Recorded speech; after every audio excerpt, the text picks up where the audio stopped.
For more, we welcome back Dr. Celine Gounder, who is the Clinical Assistant Professor of Medicine and Infectious Diseases at the NYU School of Medicine and Bellevue Hospital.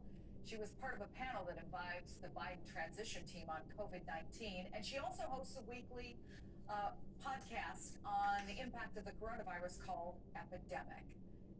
Good to see you here. Look, I think a lot of people can relate to Governor Murphy, right? But at this point, who is the best messenger to reach those people who are convinced that the vaccine is more dangerous than the virus? Chris, I think we really need to be, this is a ground game. This is a game that we need to take from family to family, person to person. And the best players at that game are frankly personal doctors, family physicians, and then other people in the community health workers, nurses, pharmacists, other people that are just known to their neighbors. Maybe they go to church together. That's the level at which we need to be doing this messaging. So people who know one another. Part of the problem is, and you know, again, these stories maybe they're the ones that get told most, but so many people are being convinced by the fact that somebody in their family is dying. How do we get to them before that? You know, I wish we had a good answer to that. As somebody who, on my way to work at Bellevue over a year ago now, I walked by those mortuary trucks that were parked outside the medical examiner's office across the street from the hospital. You know, I saw nurses being intubated in the hospital. I saw patients who had to say goodbye to family members on phones and iPads. And I really hope that we can finally get this message across without more people suffering those kinds of tragedies. I think that's the biggest tragedy, that people are dying now because of misinformation and because they do not believe that COVID is real. So today, the World Health Organization called for a moratorium on booster vaccine shots for the next several weeks to help at least 10% of the population of every country get vaccinated. The U.S. Surgeon General was asked about that. Here's what he said. Well, look, I recognize why the WHO has raised this concern. They are concerned about the whole world, and frankly, we are too. But I don't think we need to necessarily choose between vaccinating the rest of the world and providing the vaccinations, including potentially boosters if they're required, that our country needs. We don't have to choose between our health and the health of the world. We have to protect both. Yeah, with the Delta variant, a lot of folks are saying, give me that now, give me that booster shot. Do you agree? Are we protecting both? I would disagree with Vivek, and you know, with all due respect, he's a friend and former colleague.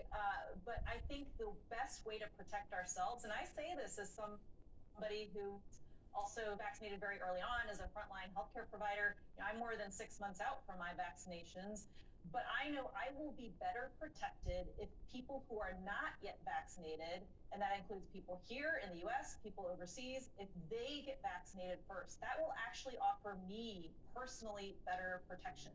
And so he's right, we don't have to choose, but the choice, the right choice for all of us, is to get vaccines to people who have not yet been vaccinated. Understanding that, what does the research say so far about the need for boosters? And what about San Francisco allowing J&J recipients to get a supplemental dose of an mRNA vaccine? Right, so this is really about optimizing personal immunity. But you have to remember, vaccines work best when populations are vaccinated, not when individuals are vaccinated. And so you really get the greatest benefit by vaccinating people around you versus just yourself. Now, what we are seeing is that there is reduced vaccine effectiveness in terms of infection, but the vaccines very much still robustly protect against severe disease, hospitalization, and death. But we're also hearing more and more that there may be these long-term consequences for people who are these breakthrough cases, right?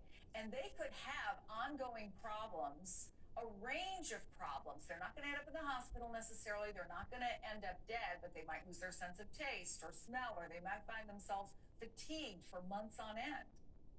So, I mean, I guess that's for those folks, that's why they're arguing, give me the booster, right? Well, and I think what the WHO is saying, can we please at least get 10% of the world vaccinated? They're asking to save lives. And I get, you know, that these are things that many of us, especially worried well, are concerned about. You know, I certainly don't want to lose my sense of taste or smell, but these are things I can mitigate against by continuing to wear a mask, by socializing outdoors. Those are pretty low cost things. when we could be saving lives, I think the choice is very clear. Let me ask you finally about the comments that Anthony Fauci made and his concern that there could be, if we don't get this vaccination level up, that there could be another variant that's out there that's just waiting and we could be in real trouble. And we think we're in trouble now. We could be in more trouble. Is he right about that? He is. And this is another reason we need to be vaccinating around the world. The Delta variant emerged in India and is now wreaking havoc here in the United States.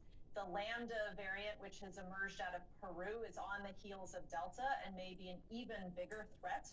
And so if we really want to squash this thing, we need to get people who are not yet vaccinated, both in the US and around the world, vaccinated as soon as possible. Dr. Celine Gounder, it's always great to have you on the program. Thank you so much. We appreciate it. And there's more on COVID just ahead. The surge is filling hospitals with younger people, just as